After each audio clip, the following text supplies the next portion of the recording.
2000 సంవత్సరాల క్రితం యేసుక్రీస్తు మన కోసం చనిపోయి ఒక టీకా అనుకున్నాం, మనం ఒక మందు అనుకున్నాం. ఆ మందుని దేవుడు మనకి ఇచ్చారు. సో ఆ మందు వేసుకుంటే మనకి పాపానికి సంబంధించి ఇంకేమి మనకు అంటుకోవు. కరోనా టీకా వేసుకోవడం వల్ల కరోనా ఎలాగపోతుందో, యేసుక్రీస్తు అని ఈ దేవుడిని నమ్ముకోవడం వల్ల అతను చిందించిన రక్తాన్ని దేవుడు మన మీద ఒక కవర్ అన్నమాట. ప్రార్థన చలేస్తుంది అనుకో, దుప్పటి కప్పుకుంటాం, కప్పుకుంటాం కదా. మరి ఆత్మకి జబ్బు వచ్చింది, ఆత్మకు చలేడుతుంది, మరి మనకు దుప్పటి కప్పుకోవాలి కదా. ఆ దుప్పటి లాంటిది యేసుక్రీస్తు మాట. అందుకే బైబిల్లో దేవుడు చెప్తాడంటే, నీ పాపాన్ని నేను అడిగాను. ఏం చెప్పండి, పాపాలని అడిగాను. మీరు పొద్దున్న ఇంట్లో ఉన్నాను, పాత్ర అన్నం వండుతారు కదా.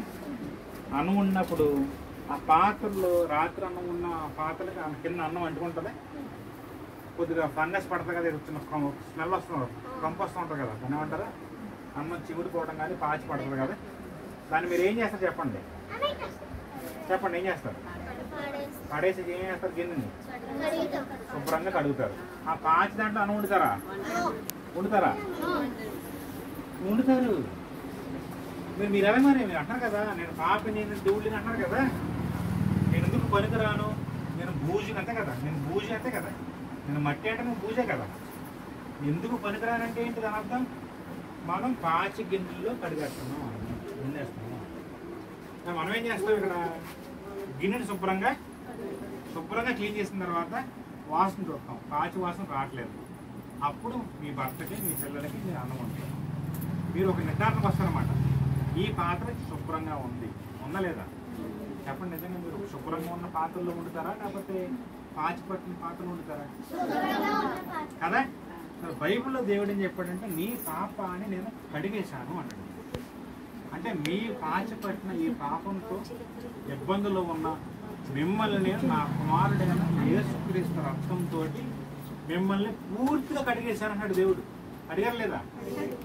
దేవుడు కడిగేసిన తర్వాత దేవుడి మీద మనకు నమ్మకం లేకుండా మనం ఏమంటున్నాం, ఇక్కడ నేను పాచి పట్టాను, నా పాత్ర బాగోలేదు, దుమ్ము పట్టేసింది, నేను పురుగుని, ఎందుకు పనికిరాను అని చెప్పేసి ఎవరిని అంటున్నాం మనం?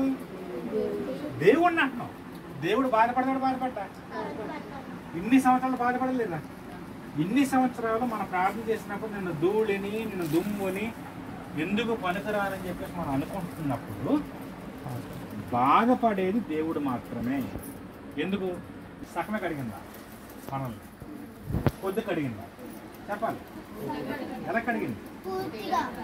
పూర్తిగా రక్తంగా కడిగేసిన యేసుక్రీస్తు మన జీవితాలని, మన పాపాలను శుభ్రంగా కడిగేశారు. తీసేసిన తర్వాత మనం ఎవరని చెప్పండి, ఇప్పుడు యూఆర్ హోలీ. అందుకే దేవుడు అంటారన్నమాట, నేను పరిశుద్ధుని కనుక మీరు కూడా ఎందుకు మాట అన్నాడు దేవుడు? నేను పరిశుద్ధుడిని, నా రక్తం చేత మిమ్మల్ని పూర్తిగా కడిగేశాను, ఇంత డాగు కానీ మచ్చ కానీ ఏమీ లేకుండా కడిగాను. సో మీరెవరు? అంతేనా? పాపుల. ఇంకొకసారి ప్రార్థన చేసేటప్పుడు ఏం చేస్తారు? ధూళి అంటారా, దుమ్ము అంటారా, పురుగు అంటారా, ఏమంటారు? ఎందుకు పోండి? నేను పరిశుద్ధుడిని, నేను పరిశుద్ధురాలిని. ఎందుకు? యేసయ్య నువ్వు నా పాపాన్ని కడిగావు, నా పాపాన్ని శుభ్రం చేసేసావు, నన్ను నా పాపాలు మొత్తం క్లీన్ చేసేసావు, ఒక్క పాపం కూడా కనిపించకుండా నన్ను శుద్ధీకరించావు, దానికోసం వందనాలు. ఇప్పుడు నా పరిశుద్ధత నువ్వు నా కోసం పరిశుద్ధత చేసావు కాబట్టి నిన్ను పూర్తిగా నమ్ముతాను. అదే మనం ప్రార్థన చేసేటప్పుడే మనం చాలా జాగ్రత్తగా ఉండాలన్నమాట. దేవుడు వింటాడండి. సో ఈ దూతలు మన పక్కన ఉంటాయి కదా, ఏం చేస్తాయి చెప్పండి సార్? మనం చేసిన అన్ని చూస్తాయి. మనం తప్పులు చేసాము, బూతులు ఇస్తామనుకో చూస్తాయి దూతలు. మనం ఏదన్నా దొంగతనం చేసాము చూస్తాయి. మన ఇంటి పక్కన తిట్టాము చూస్తాయి. పెన్సిల్ దొబ్బితే, ఎరైజర్ తీసేసుకుంటే చూస్తాయి లేవా? నీ పొరుగు వారికి ఎవరైనా సహాయం చేయలేదని చూస్తాయా? అదేవిధంగా మనం ప్రార్థన చేసేటప్పుడు నేను ధూళిని దుమ్ముని ప్రార్థన చేసినప్పుడు దూతలు చెప్పా చెప్ప దేవుడికి ఏం చెప్తాయి? మీరు ఆల్రెడీ మీ రక్తం చేత కడిగేశారు పిల్లల్ని, కానీ వాళ్ళు ఇంకా నమ్మట్లేదు నిన్ను. ఎవరు చెప్తారు చెప్పండి? ఎవరికి? దేవుడికి వింటాయి. దేవుడు వింటాడు అన్నీ. దేవుడికి తెలుసు. మనం చెప్పకముందు, మనం అడగకముందు దేవుడు తెలుసు. ఈ వార్త ఉంది, సువార్త ఉంది.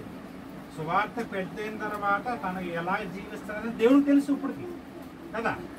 మనం గోకులు ఏం రిపోర్ట్ చేస్తాయి? దేవుడు నమ్మట్లేదు కదా. మీరు సిలువలో చనిపోయారు, సిలువ రక్తంతో కడిగారు, వీళ్ళు ఇంకా ప్రార్థన చేయలేదు. దేవుడు కృతజ్ఞత చెప్పట్లేదు, ఇంకా పాపులు అంటున్నారు. వీళ్ళు పాపులు కాదు. ఎవరు? మనం పాపులు కాదు. ఎవరు మనం? క్రీస్తు రక్తం చేత కడగబడిన వారు, పరిశుద్ధులు. ఎవరు? యేసు క్రీస్తు రెండవసారి లోకానికి రానే ఉన్నారమ్మా. వస్తారా? రావట్లేదా? వస్తారా? ఎవరి కోసం వస్తుంది చెప్పండి? పరిశుద్ధుల కోసం వస్తుంది బైబిల్ చెప్తుంది. పాపుల కోసం కాదు. పాపుల కోసం అది ముందు ఫస్ట్ మొదటి రాకడా పాపుల కోసం వచ్చాడు. రెండవ రాకడ ఎవరి కోసం వస్తున్నాడు? పరిశుద్ధుల కోసం వస్తున్నాడు. ఎవరి కోసం? పరిశుద్ధులు అంటే ఎవరు? మనమేమంటున్నాం? నేను పాపిని చెప్పండి. ఎవరా కాదు? నేను చెప్పిన దాంట్లో ఒక్కటి తప్పందా? ఒక్కడ అబద్ధం ఉందా చెప్పండి? మనం అనుకుంటున్నాం లేదు, మన పాస్టర్లు అలా చెప్తున్నాం లేదు. ఇప్పుడు ఎవరన్నా చెప్పండి? యేసు క్రీస్తు పరిశుద్ధుల కోసం వస్తున్నాడు. ఎవరి కోసం వస్తున్నాడు? ఆ పరిశుద్ధులు మనం. ఈరోజు ఇదే రాత్రి, ఈరోజు రాత్రి యేసుక్రీస్తు వచ్చాడు అనుకోండి. యేసుక్రీస్తు ఈరోజు మధ్యాకాశం వచ్చాడు, ఈరోజు రాత్రి అనుకోండి. మీరు రెడీగా ఉన్నారు లేదు చెప్పండి? రెడీగా ఉన్నారు లేదా? సిద్ధంగా ఉన్నారా? మరి మీరు పొద్దున్న ప్రార్థనలు తండ్రిని పాపని చెప్పారు, మరి చేశారా లేదా? అవునా కదా? మీరు ఒప్పుకున్న మాట కదా. మరి నేను పాపని మీరే ఒప్పుకుంటున్నప్పుడు దేవుడు ఏమంటాడు? నేను పరిశుద్ధుల కోసం మాత్రమే వచ్చాను. మీరు పొద్దున్నే ప్రార్థన చేశారు పాపులమని. మీరు కొంచెం పక్కన ఉండండి, చెప్పి మీరు పండడానికి పడి మనం బాధపడదాం కోసం. ఎందుకంటే యేసుక్రీస్తు మా కొరకు 2000 సంవత్సరాల క్రితమే చనిపోయాడు. చనిపోయిన యేసుక్రీస్తు ఏమైనా సమాధిలో ఉన్నాడు అప్పటికి. చెప్పండి, ఎవరు తెచ్చుకొస్తారా? బైబిల్ చదువుతారా?